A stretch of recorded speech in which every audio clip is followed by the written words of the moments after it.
I tell my story like this to other people to hear because maybe it might be somebody that really needs to hear this. You know, it might be somebody sitting down somewhere by herself or by himself that's thinking this is the end of the world and they have no one to talk to. And this is why I chose to tell my story. I would choose to tell my story like this because I think in terms of worldwide and people having access to the internet, I think it's important that we all share our stories and that we hear different aspects of what it's like living with HIV. And it's different for each person. And, you know, it's been different for me, but there are people who can connect with what we've dealt with.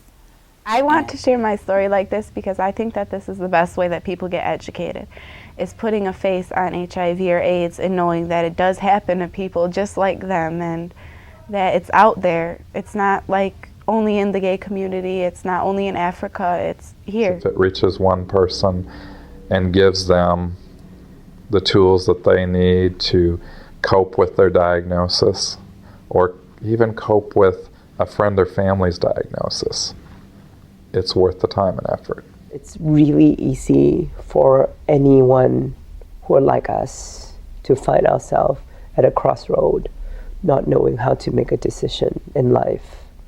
Because any single decision we make can put ourselves at risk.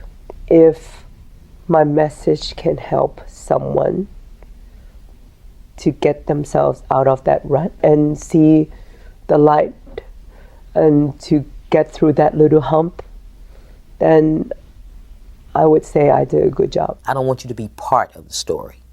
I want you to hear the story. I want you to know about it. But I don't ever want to see you in my clinic. I don't ever want you to walk up to me and say to me, I'm infected. I want you to walk up to me and say, I'm not infected. And I don't plan to be. I know what to do to take care of myself.